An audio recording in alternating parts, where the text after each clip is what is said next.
Même si le temps passe, je sais que ta promesse s'accomplira.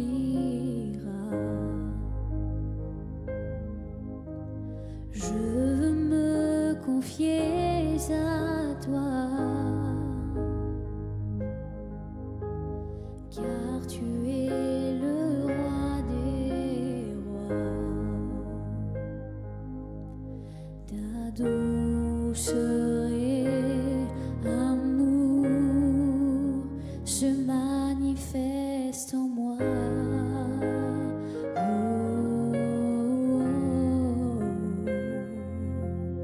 Ta douceur et amour se manifestent en moi.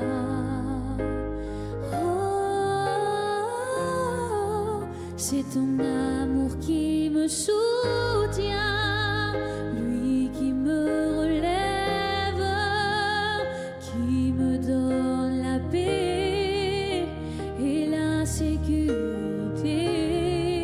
C'est ton amour qui me soutient, lui qui me relève, qui me donne la paix et la sécurité.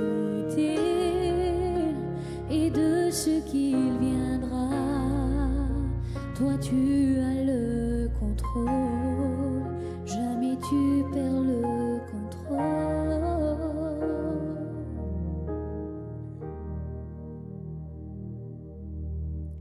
J'entends l'écho de ta voix qui me dit je suis à toi. Tes paroles me donnent la foi. Pour cela je m'offre à toi.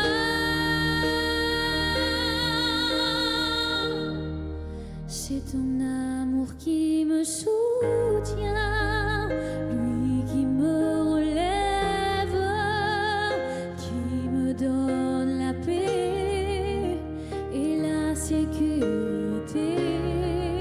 C'est ton amour qui me soutient, lui qui me relève, qui me donne la paix et la sécurité. Et de ce qu'il viendra, toi tu as le contrôle, jamais tu perds le contrôle.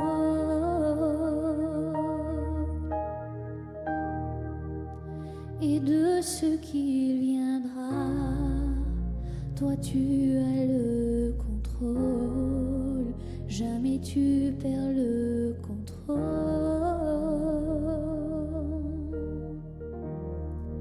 C'est ton amour qui me soutient.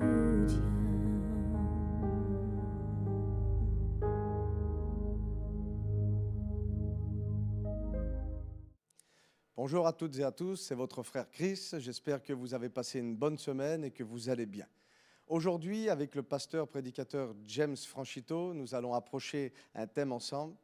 C'est apprendre à vivre dans la maison du Père. Je vous souhaite une bonne écoute. Bonjour à tous et bienvenue sur la chaîne Tout est possible avec Jésus TV. Nous sommes encore une fois ensemble, oh oui, pour toucher encore une fois Jésus-Christ, sa présence, son amour, une perception encore du royaume un peu plus haut, un peu plus grand, un peu plus loin. Parce que c'est ça ce que nous faisons. Si ces moments se font, si ces prédications sont annoncées, c'est parce que nous avons le désir dans notre cœur d'annoncer le royaume de Dieu. Et dans le royaume de Dieu, il y a plein de valeurs, des vérités de l'Évangile, des réalités spirituelles. Et à travers toutes ces réunions, alors au fur et à mesure, la révélation du Fils de Dieu et de son royaume nous est révélée. Le thème que j'ai encore pour nous dans cette journée, c'est apprendre à vivre dans la maison du Père. Et tu peux le dire avec moi. Je vais apprendre à vivre dans la maison du Père. Amen. Alors, je voudrais vous raconter l'histoire de deux fils, deux enfants, qui étaient justement dans la maison du Père. Et je sais que tu es en train de comprendre de quoi je veux parler, de l'histoire du fils prodigue. Et dans cette histoire, il y a donc ces deux frères qui sont là dans cette maison, et l'histoire nous dit qu'un des fils va demander la part d'héritage qui lui revient, et que quelque temps après, il va quitter la maison du Père. Il va dépenser tous ses biens. Il va se retrouver sans plus rien, ruiné, et là, la catastrophe arrive, il ne sait plus comment faire, et on sait comment que, au fond de son cœur, il se rappelle de son Père. Il se rappelle de ce qu'il y avait dans la maison du Père. Il se rappelle des serviteurs qui sont dans la maison du Père et qui ont du pain en abondance. Alors il décide de retourner dans cette maison. Le Père va lui ouvrir grand ses bras, mais il y a le frère qui est là et qui lui aussi, je pense, n'a pas réellement la bonne conception de qu'est-ce que le royaume, qu'est-ce que la maison du Père. Et il va y avoir de la colère, de l'amertume, de l'incompréhension entre ces deux frères. Et à travers justement cette histoire, je voudrais qu'on arrive à comprendre comment que deux frères, un fils, peut quitter la maison du Père à cause qu'il n'a pas compris justement comment il fallait vivre dans cette maison. Et comment l'autre, justement, a pu rester dans cette maison, mais sans en comprendre les valeurs. Qu'est-ce qui s'est passé ? Pourquoi il est parti ? Et qu'est-ce qui a poussé justement l'autre frère à rester dans cette maison en vivant dans la pauvreté ? Alors, la première des réponses que j'ai eues quand j'ai posé la question « Pourquoi le fils prodigue est parti de la maison ?» Alors on va dire que c'est pour découvrir le monde. Peut-être qu'il a eu dans son cœur cette pensée qu'il y avait quelque chose de meilleur à découvrir ailleurs. Peut-être un découragement. Je vais aller un peu plus loin. Peut-être qu'il y a eu un conflit avec son frère. Vu la réaction de son frère quand le fils prodigue revient, quand son frère revient, ça n'aurait pas été impossible. Une amertume, une colère, une incompréhension. Mais une chose est sûre et certaine, c'est qu'il y a un détail que la Bible nous montre. Il part pour un pays lointain. Ça veut dire que ce fils prodigue a voulu quitter la maison du Père, mais il est parti le plus loin possible. Qu'est-ce qui a poussé cet homme à partir aussi loin, à mettre une distance aussi grande entre lui et la maison du Père? Alors j'ai une pensée qui m'est venue. Vous savez, on a un ennemi, et on le sait, il s'appelle le diable, il s'appelle Satan. Il y a un verset dans 2 Corinthiens, chapitre 4, verset 4, qui dit « Pour les incrédules, dont le Dieu de ce siècle a aveuglé l'intelligence, afin qu'ils ne virent pas briller la splendeur de l'Évangile, de la gloire du Christ, qui est l'image de Dieu. » Il est en train de dire en fait que le diable, Satan, est capable d'aveugler l'intelligence des hommes, l'intelligence même des chrétiens quand ils se laissent aveugler, afin que tu ne comprennes pas, que tu ne vois pas, que tu ne réalises pas, que tu n'accèdes pas à la révélation. Une révélation plus grande de la gloire du Fils de Dieu, de l'ampleur de son royaume, de l'ampleur de sa puissance. Il veut nous aveugler sur Dieu, nous faire briller en quelque sorte. Un monde meilleur, un monde plus accessible. En fait, quelque chose qu'on arrive ou qu'on arriverait à toucher nous-mêmes. Et en fait, c'est ça. Quand tu arrives à un moment de ta vie avec Dieu où il semble que tu n'arrives pas à toucher les choses de Dieu, tu n'arrives pas à toucher le miracle, tu n'arrives pas à toucher le surnaturel, alors Satan va venir et te montrer un autre monde que tu vas être capable de toucher, de goûter et d'obtenir. L'homme, c'est dans sa nature, a beaucoup plus de facilité à s'approcher des choses qu'il voit, des choses qu'il comprend, des choses qu'il peut analyser. Alors que le royaume de Dieu nous a été révélé par la gloire du Fils de Dieu et par sa parole. Et nous devons y croire. Nous devons y mettre notre foi, notre cœur. Et le problème, quand tu sors du plan de Dieu, quand tu sors des perceptions justement que Dieu a pour toi, il y a un verset que j'aime beaucoup qui dit dans Hébreux 11 au verset 6, il dit que Dieu est le rémunérateur de ceux qui le cherchent. Le rémunérateur, ça veut dire que Dieu est celui qui paye et celui qui pourvoit. Ça veut dire que quand tu es en Dieu, que tes projets sont en Dieu, alors tu es sûr qu'il est à côté de toi et il est celui qui donne la provision à tous ces projets. Mais quand tu sors de ces plans-là, alors Dieu n'est plus ton rémunérateur parce que tu as décidé en quelque sorte, en fait, de te mettre à ton propre compte et tu deviens ton propre rémunérateur. Et là, c'est à ce moment-là qu'il y a une page qui se tourne. C'est à ce moment-là que dans une vie, il peut y avoir comme un bouleversement. C'est là que le Fils prodigue, la Bible nous dit qu'il dissipa tous ses biens. Il dissipa tous ses biens. Pourquoi ? Parce que le monde n'est pas gratuit. Aujourd'hui, tout se paye. Tu veux de la joie, tu veux de la paix, une pseudo-joie, une pseudo-paix, un bonheur, il va falloir payer. C'est ça le monde. Et ça ne durera pas. Ça va s'arrêter. Tu veux obtenir quelque chose dans le monde, il faut payer. Il faut donner de sa personne. Il faut donner quelque chose. Il n'y a rien de gratuit. Dans le monde, pas de multiplication surnaturelle. Non, ça n'existe pas. Quand l'homme s'épuise, alors plus rien ne vient. Et c'est ça qui s'est passé avec ce fils prodigue. Il s'est mis sous ses propres réserves. Et tout doucement, elles se sont épuisées. Et il s'est retrouvé sans rien. Alors, je ne sais pas si vous connaissez un petit peu cette histoire de la parole de Dieu, où Jésus-Christ est là, il prêche à une foule.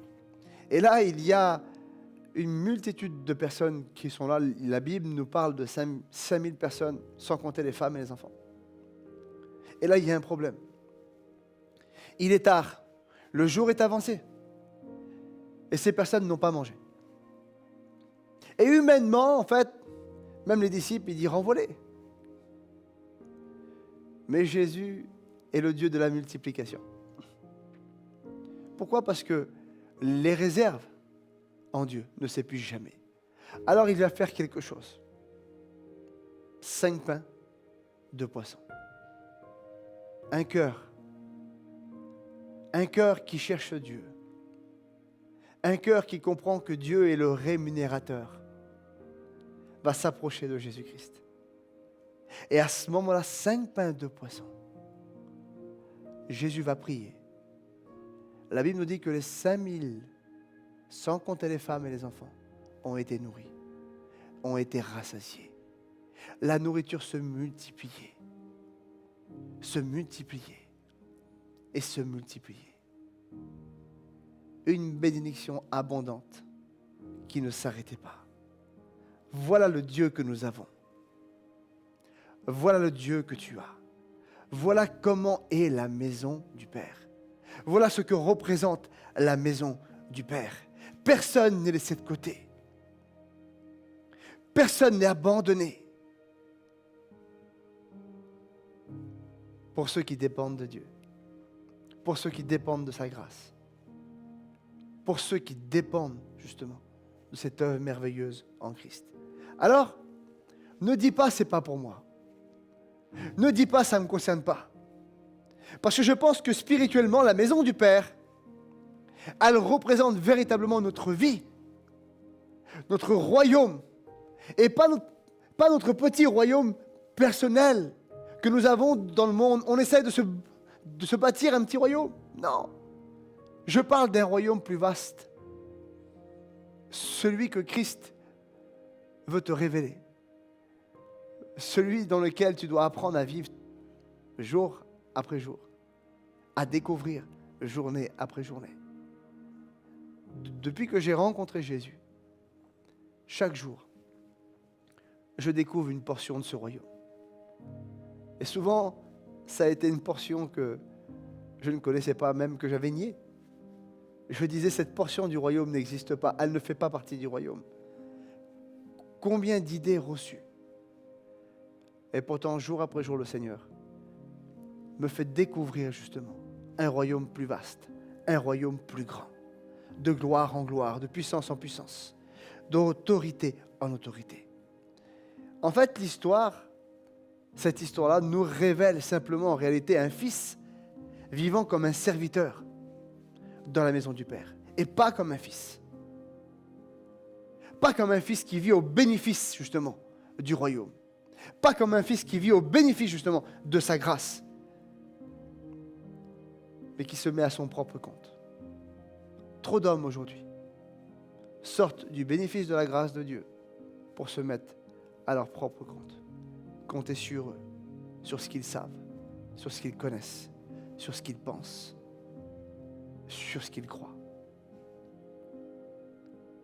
Et là, tu es en train de réfléchir à toutes les fois où des fausses croyances sont arrivées dans ta vie, dans ton cœur, dans tes pensées, et où tu es passé à côté du miracle. Oui, je parle à toi. Où tu es passé à côté du miracle. Où tu es passé à côté d'une parole prophétique. Où tu es passé à côté d'un plan de Dieu pour ta vie. Le Saint-Esprit me pousse à te dire aujourd'hui, laisse-toi accompagner dans ce royaume. Laisse-toi accompagner justement dans une terre inconnue. Une terre que tu n'as pas encore empruntée, que tu ne connais pas.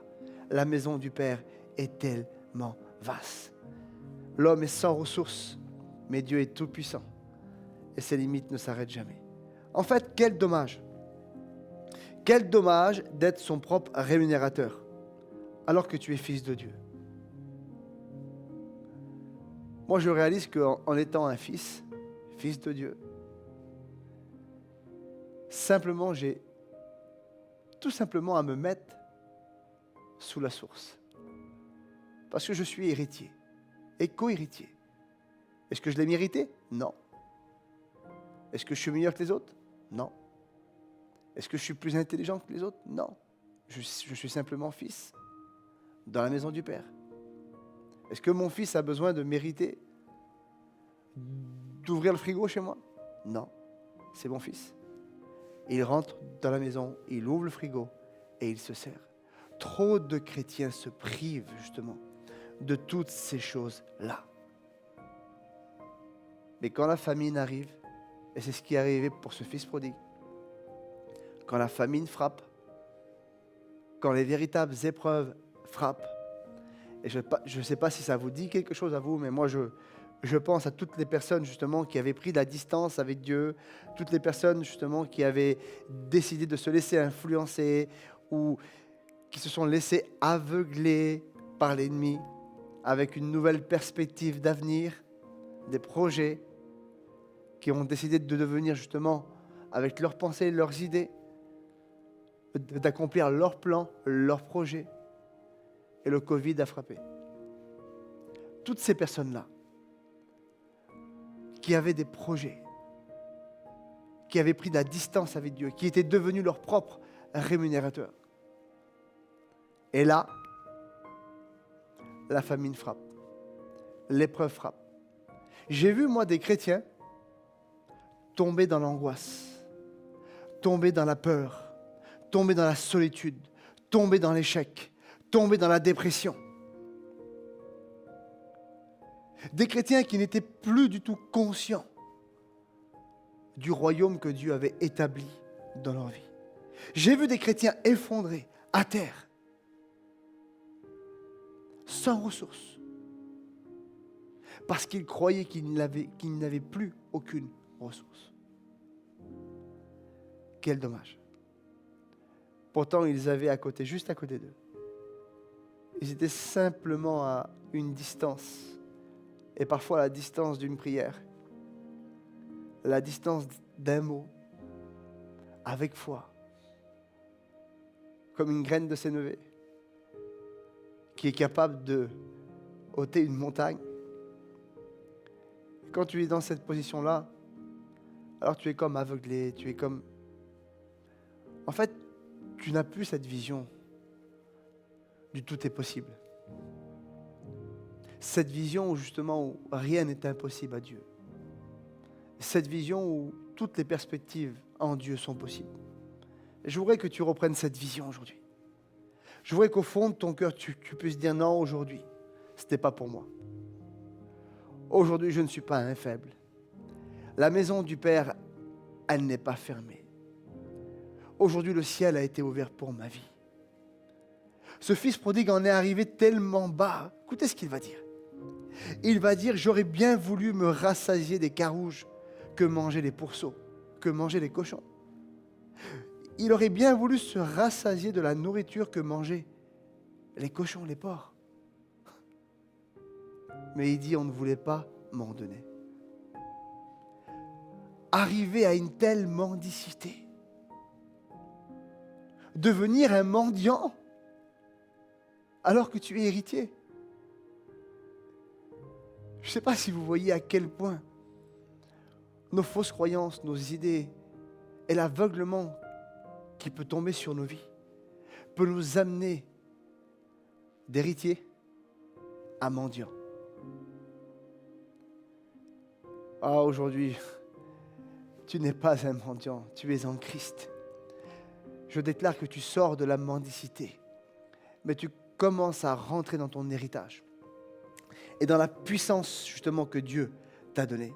Alors, je ne sais pas dans quelle profondeur tu as été, je ne sais pas dans quel état justement d'incrédulité tu as pu tomber, mais j'ai une bonne nouvelle pour toi.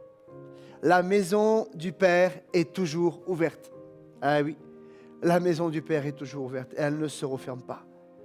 Je voudrais te parler justement de ce Père d'amour qui aime ses enfants. Vous savez, demain, si j'ai perdu mon fils et qu'au bout d'une journée, 2 jours, 3 jours, 4 jours, je vois mon fils arriver et qu'il est couvert de boue, de la tête aux pieds, est-ce que vous croyez que je vais prendre soin de le laver avant de le prendre dans mes bras? Certainement pas. Je vais courir vers lui. Je vais le saisir, je vais le prendre dans mes bras, parce que j'ai retrouvé mon fils. Quoi que tu aies pu penser, quoi que tu aies fait, où que tu aies pu aller, je voudrais te dire que les bras de Dieu sont grands ouverts. Dieu est là présent pour toi, prêt à te prendre dans ses bras, prêt à t'aimer. Pas de culpabilité, mais un amour inconditionnel. Un amour que le monde ne peut pas comprendre. Une compassion que le monde ne peut pas comprendre. Mais pour arriver justement au deuxième fils, est-ce que cela suffit que la maison du Père soit ouverte? C'est une grâce. Tu reviens dans la maison du Père. Le Père a ses bras grands ouverts. Mais ce fils a quitté la maison. Ce fils est parti. Ça ne suffit pas que la maison du Père soit ouverte. Non. Tu as besoin d'apprendre à vivre dans cette maison. Tu as besoin d'apprendre à vivre justement dans cette maison d'abondance. Pour ne plus y repartir, mais pour y vivre en autorité. Pour y vivre en vrai croyant. Pour y vivre en fils. Et pour y vivre en héritier. Et c'est pour ça que le Père va faire plus qu'accueillir son fils. Il va traiter le problème à la base, dans le fond. Et c'est ce que Dieu veut faire avec nous. Dieu veut traiter le problème dans le fond, à la base. Parce qu'il veut qu'on grandisse. Il veut qu'on aille plus loin. Et quand le fils va arriver, il va dire « Je ne mérite pas ». Il se positionne en victime. Et c'est bien, on doit avoir un cœur repentant parfois, c'est vrai. On doit se repentir, on doit avoir un cœur repentant, demander pardon à Dieu. C'est pas un problème. Mais ne dis pas à Dieu que tu ne mérites pas. Parce que Dieu t'a tellement aimé qu'il a donné son Fils unique pour toi. Et je pense que si Dieu a fait ça, c'est qu'il a pensé que tu en valais la peine. Il a pensé au fond de son cœur. Il t'a aimé. Il t'a convoité. Ne te vois plus comme une victime. Ne te vois plus comme une personne inférieure. Comme une personne qui n'a pas la faveur de Dieu. Comme si Dieu te regarderait avec un regard indigne. Dieu t'a aimé. Et Dieu t'a sauvé. Et Dieu t'a pardonné. Alors, il va commencer à lui dire, et on a besoin parfois de prendre, en quelque sorte, des leçons. Et des leçons spirituelles. Je voudrais te dire qu'il va lui présenter deux choses. Et dans ces deux choses, il va lui restituer ce qu'il avait perdu. Son identité. Et le problème des personnes qui vivent dans le royaume de Dieu, qui vivent dans la maison du Père, et qui ne connaissent pas leur identité, ou qui ont perdu peut-être quelque part leur identité, vont quitter tôt ou tard la maison du Père. Et il va crier ce Père, apportez le veau gras, apportez une nouvelle tunique à mon fils. Et quand il fait ça, il est en train de lui dire, regarde, ne dis pas que tu ne mérites pas. Ne dites pas que tu ne mérites pas, non. Aujourd'hui, je donne le veau gras pour toi. Aujourd'hui, tu as une nouvelle tunique. Parce que voilà ce que tu es. Tu es mon fils. Et je voudrais te dire que même si demain tu pêches, même si après-demain tu pêches, parce que la Bible nous dit une chose, et c'est clair et net, c'est qu'il a pardonné nos péchés passés, nos péchés présents et nos péchés futurs. Tu restes le fils de Dieu. Tu restes son héritier. Tu restes celui qu'il a établi. Tu restes celui qu'il a choisi.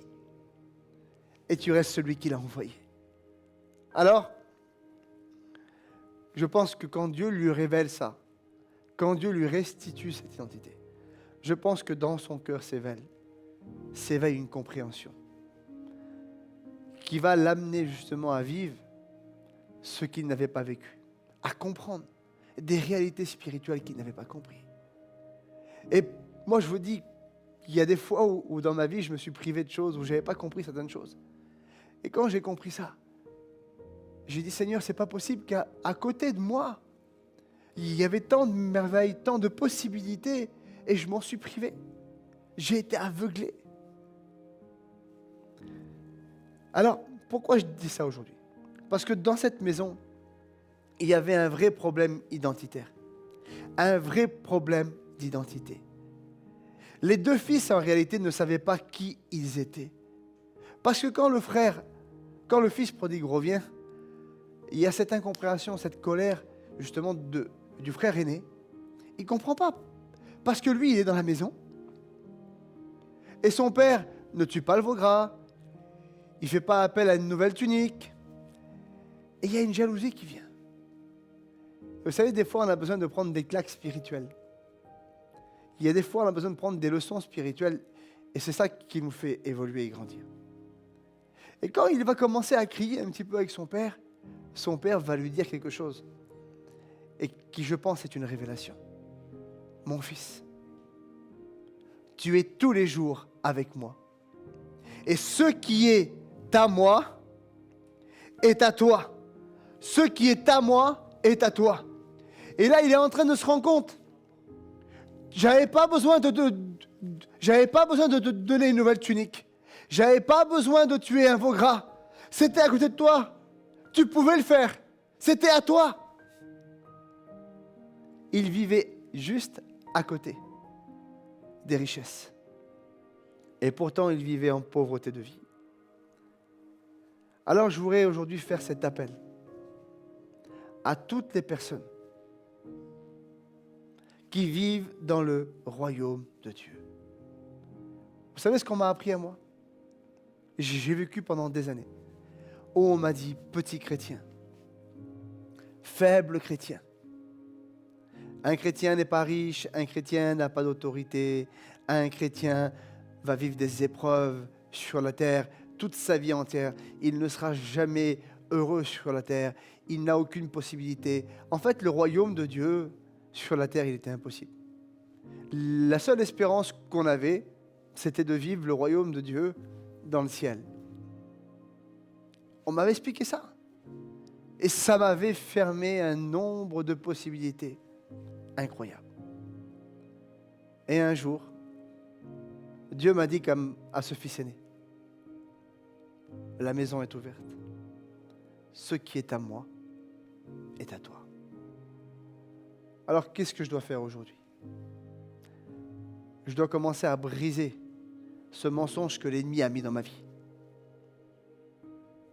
Ce mensonge qui est établi au fond de mon cœur, de mes pensées, et qui me voile la splendeur de l'Évangile, la splendeur de la maison du Père.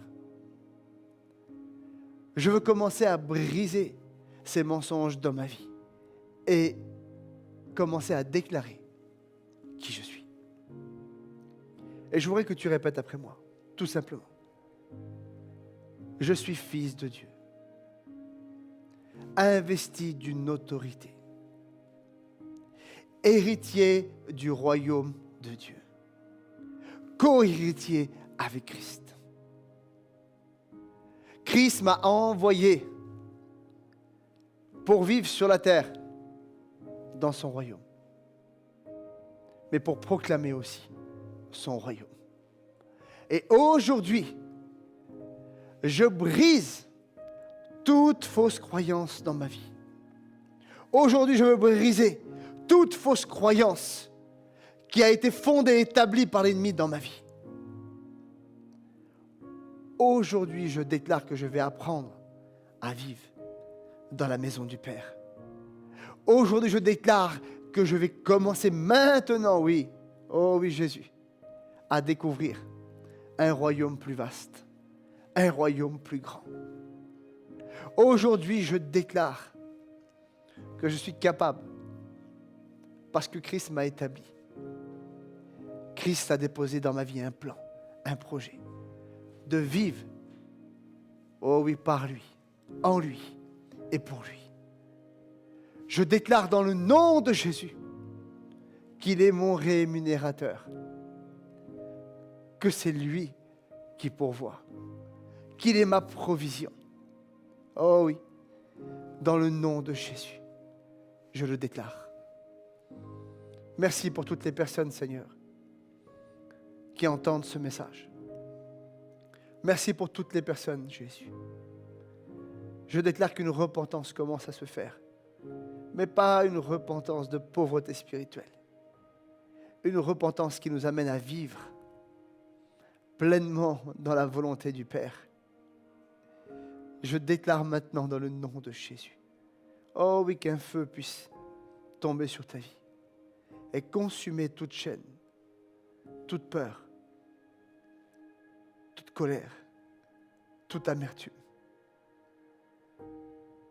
Je déclare qu'une liberté maintenant s'opère dans l'esprit maintenant, au nom de Jésus. Amen.